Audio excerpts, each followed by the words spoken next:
Greetings, my children! Oh, you have been waiting a long time for this. I know you have. I know, no, you have!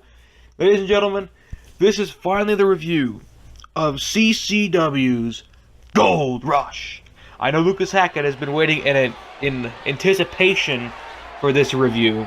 Lucas Hackett's a fan of the reviews.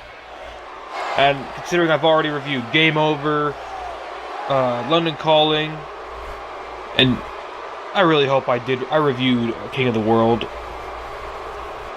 I really hope I reviewed King of the World. It's not in the playlist, but I do tend to get a little lazy on putting things in playlists. So hopefully I can find the review of. There we go. There it is, King of the World. So we'll add it to the playlist. But yeah, today is not about King of the World. Yes, this is a kind of a spoiler. Lincoln Loud coming out with the CCW Championship to the Miz's entrance. Lucas, remember a little while ago you said, no, he is not the Miz. He's the Miz to me, damn it. Oh my goodness. Okay. Well, anyway, we're going to get right into the news. Type in CCW Gold Rush into the box here. And we're going to start the night off with a 41-minute tag team match. That's right, this matchup was what an opener. Oh, and also in memory of Eva Marie's entire WWE career, 2013 to 2017, the beautiful face shown by Lucas Hackett, absolutely marvelous.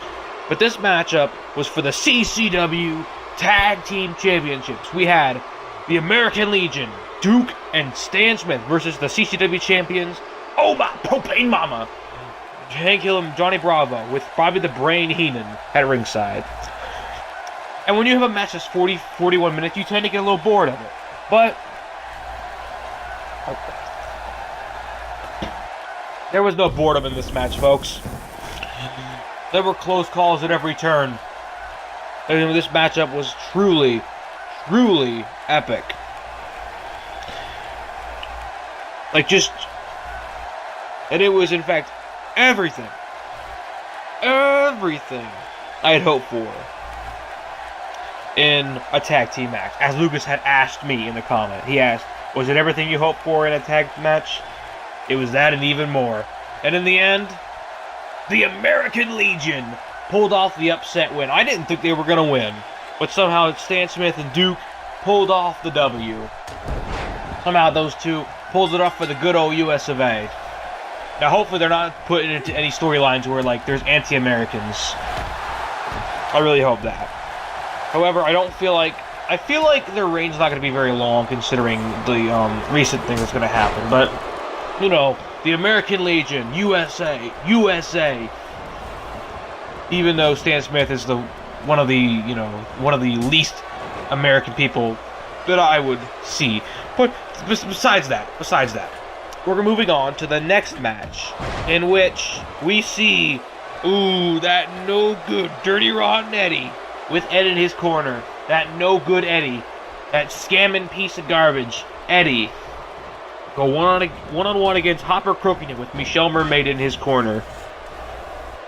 For the CCW United States Championship. Now, if you remember correctly, at CCW King of the World, Hopper Crookington pulled off a huge, two huge frog splashes to put away Duncan and win the U.S. Championship in honor of his beloved Michelle Mermaid. And that is very sweet. Congratulations to Hopper, but this matchup was nothing short of epic. Now, these two have been going back and forth on Overload. On their first match, if Eddie were to win, he would get a shot at the U.S. title. He lost because I believe it was a roll-up. And then next Overload, they fought again, but this time Eddie got Hopper counted out. So somehow he did earn. But I'm a little confused. Why isn't? I'm supposing. I don't know why Duncan didn't get a rematch clause, but I suppose the ending. I suppose some things can lead to that. I don't know why he didn't get a rematch clause. But, to each his own. But, this matchup was it really cemented Eddie as a heel, because he kept going over to Michelle Mermaid and, trash talking at Hop, but in the end, Hopper pulled it off. Hopper pulled off the victory and retained the United States Championship. And then we had Applewhite with Daring Charmin versus the quote-unquote CCW Women's Champion, because she's not a real champion, folks. She's been a fluke of a champion, and I am happy with the results of this match. Chloe Bourgeois. And this match, basically, let's face facts. Applewhite had it. I mean, Chloe had a bit of a fight, but Applewhite had it in the bag. And in the end, Applewhite became the CCW Women's Champion. And I know for a fact that she will be better off than Chloe Bourgeois. My God. Chloe Bourgeois is Women's Champion. I think that's like The Miz as WWE Champion. I mean, back in 2011, I believe.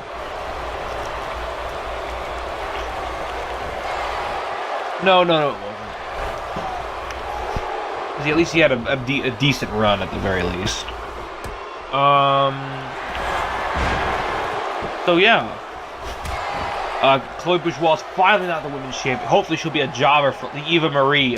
She'll be like, do we have any female jobbers? We had Pacifica, kinda, but she has changed drastically.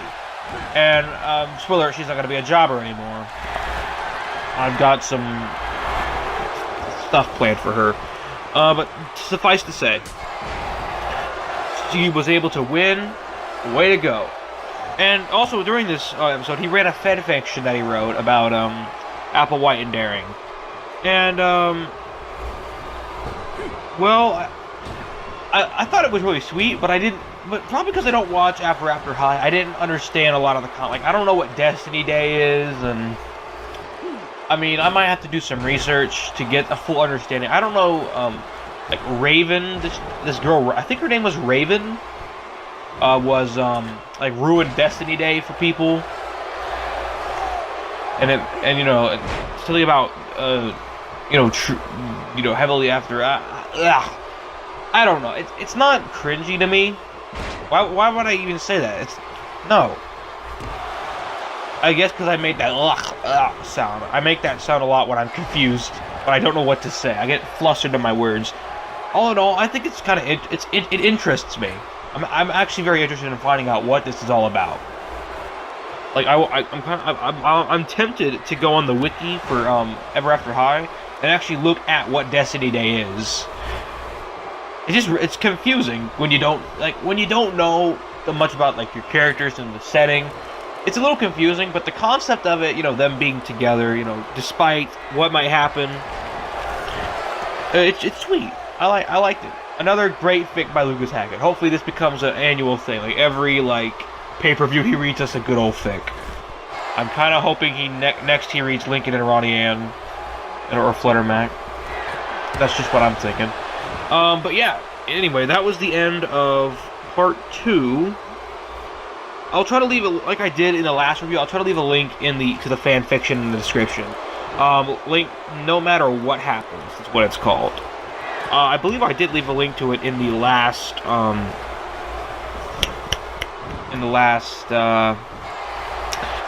review.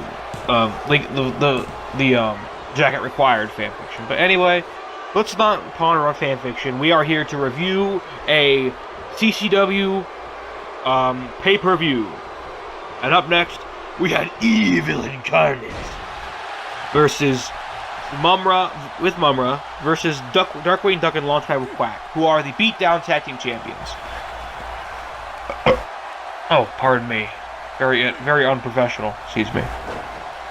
This really, talking a lot really makes me thirsty, and nothing like a good old Minute Maid lemonade really helps parch. Really helps. Damn it! Why am I so bad at picking words? What's the word I'm looking for?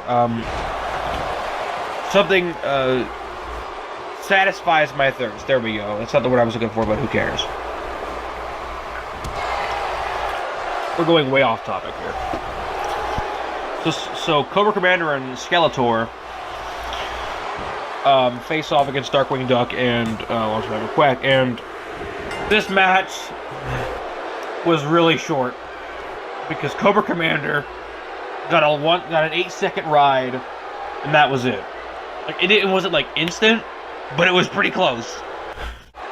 And he goes off on Mumra. He's like, Mumra, you had one job. You fool. You cost us the titles. I don't know what Mumra did. Did he not distract the referee? It's like, Mumra, you fool.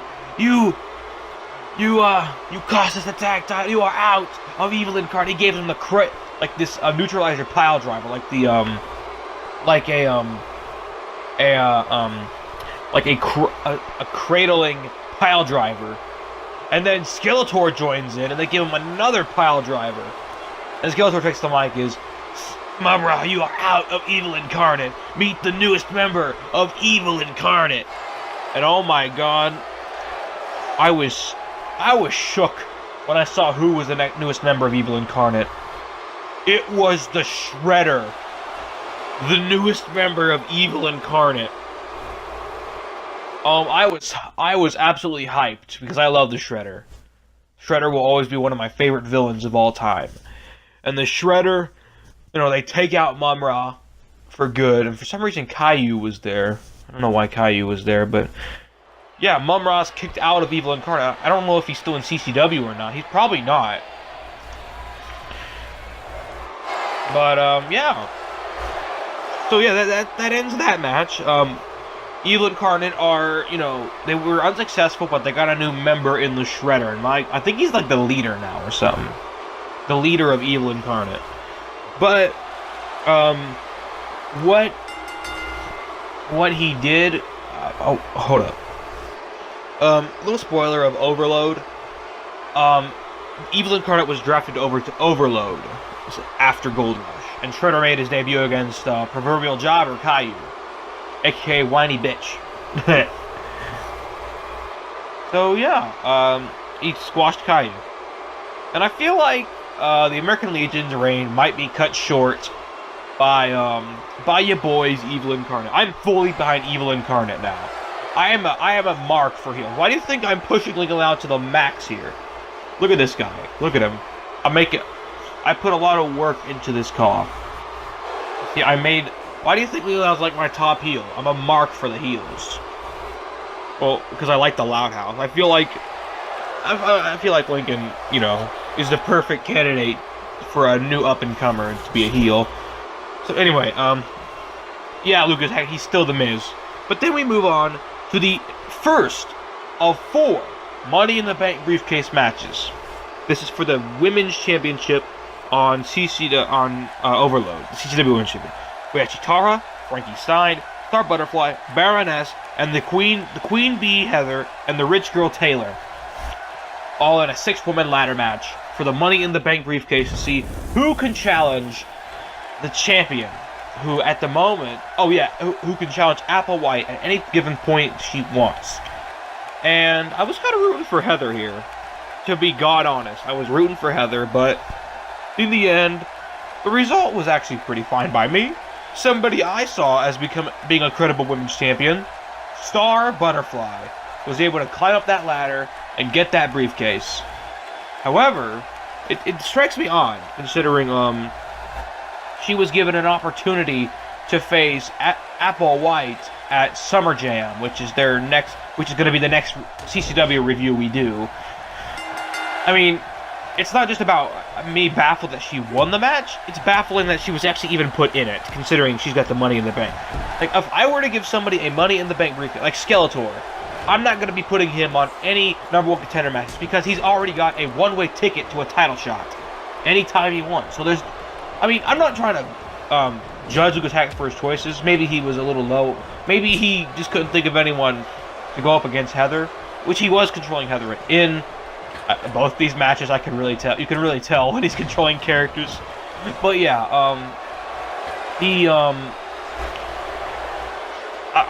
I'm just a little confused. Like, if you could clear that up, Lucas, that'd be really nice. I mean, I don't mind. I mean, that could lead to a potentially awesome moment at Summer Jam. There's so many summer things are up.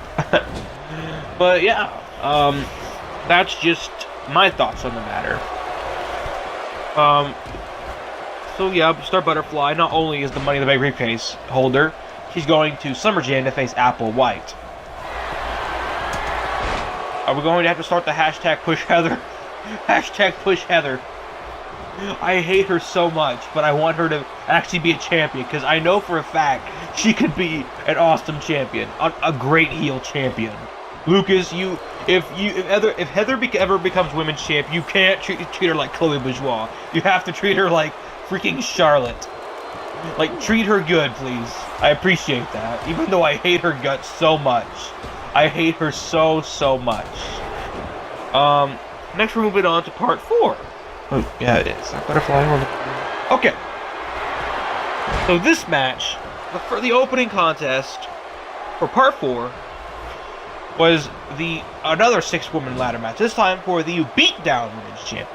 That champion is currently Fluttershy. I mean, as we are talking about this pay-per-view, is currently Fluttershy.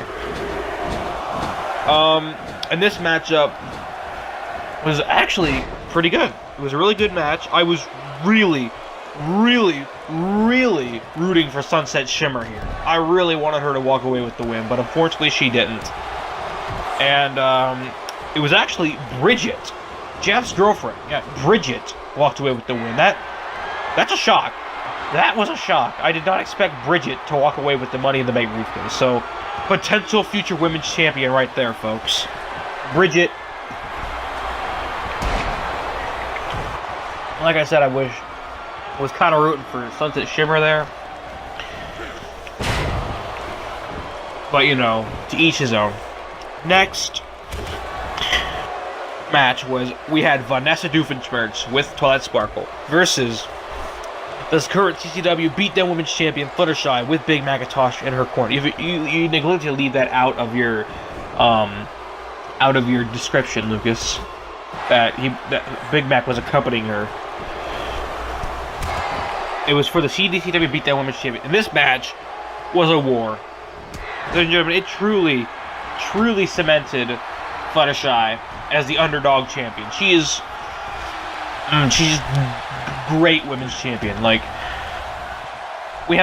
she's a phenomenal women's champion. And I'm not saying that because I like Fluttershy, you know, considering she's my favorite of the main 6. I'm saying that because she's actually being a really awesome champion. Like, she won it in a huge upset at Game Over. She's held that title for a good, let's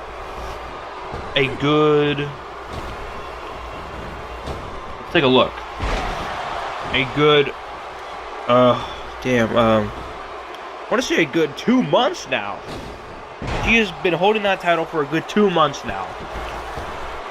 And unlike Chloe Bourgeois, she's a fantastic champion. I love it. But Fluttershy did retain the title, I believe thanks to a huge flutter hug off the top rope. I believe that's how it ended. Or something along those lines. Hold up here. Let me just take a look at the video. Yes, I believe it was... No, it was a normal flutter hug, I think. She defeated Vanessa Doofenshmirtz. I was actually afraid that Vanessa was going to win this because, honestly, I had had quite enough of Vanessa being a women's champion. But after the match, a despicable assault by Twilight Sparkle and Vanessa Doofenshmirtz. Just a despicable assault by CCW Bullet Club. A couple of heathens. But who would make the save? Ladybug! Ladybug is back in CCW. Oh my god, this is great. She came down, she helped Fluttershy even the odds and take out CCW Bullet Club. Fan-freaking-tastic for her. I'm glad Ladybug's back in CCW. And hey, that's a team. Flutterbug. I made that up. Lucas, give me some credit here. I made that up. Flutterbug. Nessa and he made up Tye. I made up Flutterbug. Hashtag team. Yeah, I even said it. Hashtag team Flutterbug. Oh yeah, and Elvis Presley was in this too. Oh. And some twat also in the comments saying, "Never do your Elvis Presley voice again." I said, "Don't tell him what to do." Dude, I love that voice. Do it again, Lucas. Please, just do it again. But yeah, that was part 4. Elvis Presley made a guest appearance. And he was kicked out. He was kicked out by Lucas Hackett. He commentated over the entire Money in the Bank ladder match and then half of the women's title match. I don't know where Lucas went. Maybe he went to the bathroom or something. He has a tendency to do that. Go to the bathroom a lot.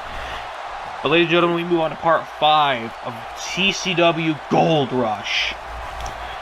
As we see the third Money in the Bank briefcase match.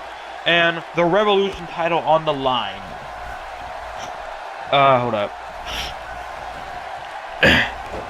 We see Derek Charman, the Eye Candy Justin, Morty Smith, Dan Mandel, the delinquent Duncan, and that no good, dirty, rotten, stinking racist Uncle Ruckus face off in a ladder match for the CCW Revolution Championship Money in the Bank opportunity. And this matchup was off the wall, folks. I was kind of rooting for Duncan here, to be honest, even though I don't like the guy. But the result was truly shocking, ladies and gentlemen. Hey, Lucas, remember when you said hashtag push Morty Smith in that CCW loser title match? We're pushing Morty Smith because Morty Smith wins the Money in the Bank briefcase, ensuring him a future title shot at Double D's Revolution Championship. I say Double D because he is the current champion on here as of when the Money in the Bank match took place. Speaking of Double D, he defends the Revolution Championship against Eustace Bag. And oh my god, how salty was I when, hold up. How salty was I when Double D won back the Revolution, became a 3-time Revolution champion. I was in absolute disgust because I thought he had ruined the Eustace Bag comeback tour. And I understand Lucas keeping the result because, you know, speaking outside, you gotta have your result shocking. I have 2 controllers. You see, you can hear this one right here. My mic is plugged into the first one. See that? Hear that tapping? That's my other controller. I have 2 little controllers here by my side so that I can make a result shocking. Like, you never know who's going to win because I control both characters. But Lucas Hackett... Oh, also, he was singing in this match. He sang the Teen Titans theme, the original Teen Titans theme. And I was singing along. He was...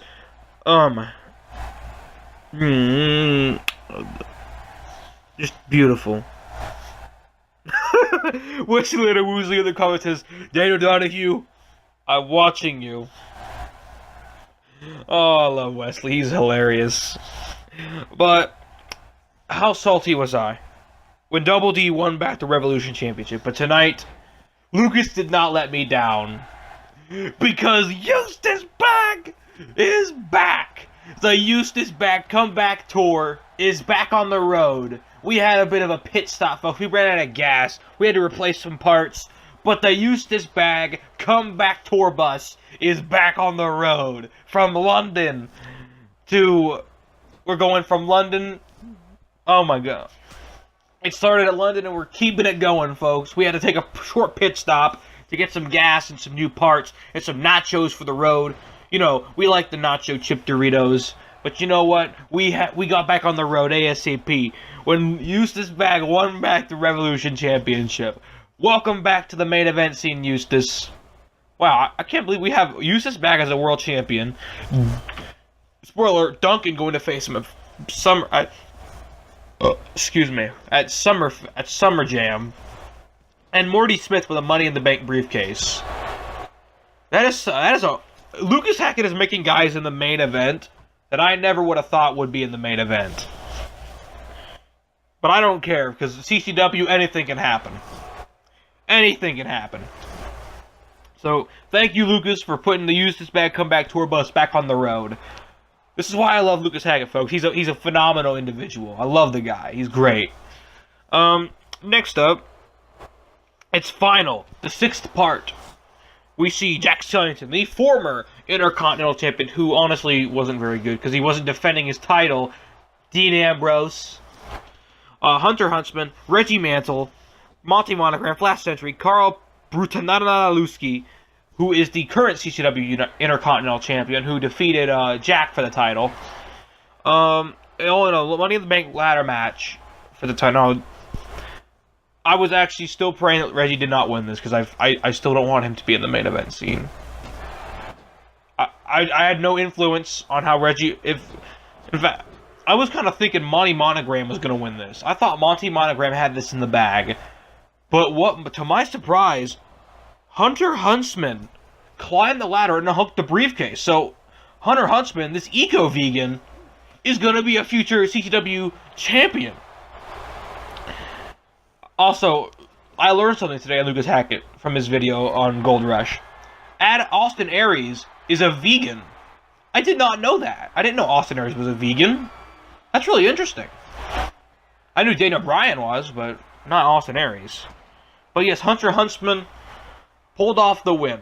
He got the Money in the Bank briefcase, and he's got a title shot anytime he wants. And the main event of the evening, folks. Lincoln Loud, the Phenomenal Cleaner, with SpongeBob, Patrick, and Danny... You forgot Danny Phantom. I believe it was Danny Phantom was also in the corner of Lincoln. I believe he was. Yep, he was. Versus the CCW World Heavyweight Champion Ben Tennyson for the CCW title. And to my surprise, Lincoln Loud won back the CCW World Championship. Like, I was actually in shock when I saw it happen. I'm like, wait, what? Lincoln won it back? Lincoln Loud, to my knowledge, Lincoln Loud has become the first ever two-time CCW World Heavyweight Champion. Now, correct me if I'm wrong, Lucas, but I believe the first champion was Heath Burns.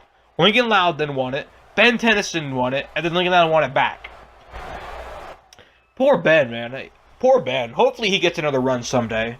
I'm sure he and Reggie Mantle, as much as I don't like Reggie, I'm pretty sure those two are going to be champions again. Going to be world champions one day. I assure you. It's all about if you like him or not. And from what I can see, Lucas Hackett likes Ben 10 and Reggie Mantle. So trust me on this one, people. They're both going to be world champions one day. But Lincoln Loud, with the loud knee, aka the Krakatoa eruption, wins back the championship. And my oh my, what a win for Lincoln. Making history, folks. Hashtag making history. Now he's got 3 belts on him all across all across the E-Feds. It's truly phenomenal, folks. But then the lights went out.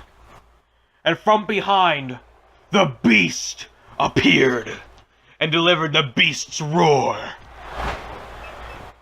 The Beast who is the CCW King of the World, who won the tournament, surely is owed a title shot at Lincoln Loud.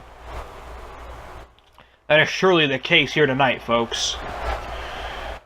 However, I'm just hoping that Lincoln is not squashed horribly. Like, at this point, I'm not even asking to win. I'm asking for him not to get squashed. Which I'm sure Lucas Hackett won't do. I'm sure he won't do that to me. He knows I'm a mark for Lincoln. He won't do that. He's my friend. I don't even care if Lincoln wins. I just don't want him to be humiliated. Just make him look good. If you can do that, that'd be great. Thank you. I mean, I never saw Beauty and the Beast. I don't mind the Beast winning the title. Just don't make it in an embarrassing way. Make it a main event worthy match, which I'm sure Lucas Hackett, of course, will deliver. Or Lincoln Loud will win somehow. Like perhaps that Lincoln will pull off a trick, pull a rabbit out of his hat, and beat the Beast somehow, or get himself the... I don't know. It'll do something, folks. But Lincoln Loud is back on top, baby. Hopefully Ben 10 can come back from this. Honestly, I'm hoping to see a triple threat at Summer Jam. I want to see the Beast, Ben 10, and Lincoln Loud all in a triple threat match. Because Ben 10 is owed, I believe he is owed another shot at the title. He was champion, although it was very short-lived. But I honestly feel like Lincoln and the Beast wouldn't be exciting. I mean, we've only seen one-on-one matches for the CCW title. I think we need to see a triple threat. That's just my opinion. But anyway, folks, this was my review of CCW Gold Rush. And I hope you enjoyed. I certainly enjoyed it. I will talk to you all very, very soon. More reviews coming later today. Lucas, I know you were waiting for this. Here it is. Hope it met to your expectations. Bye-bye. Bye.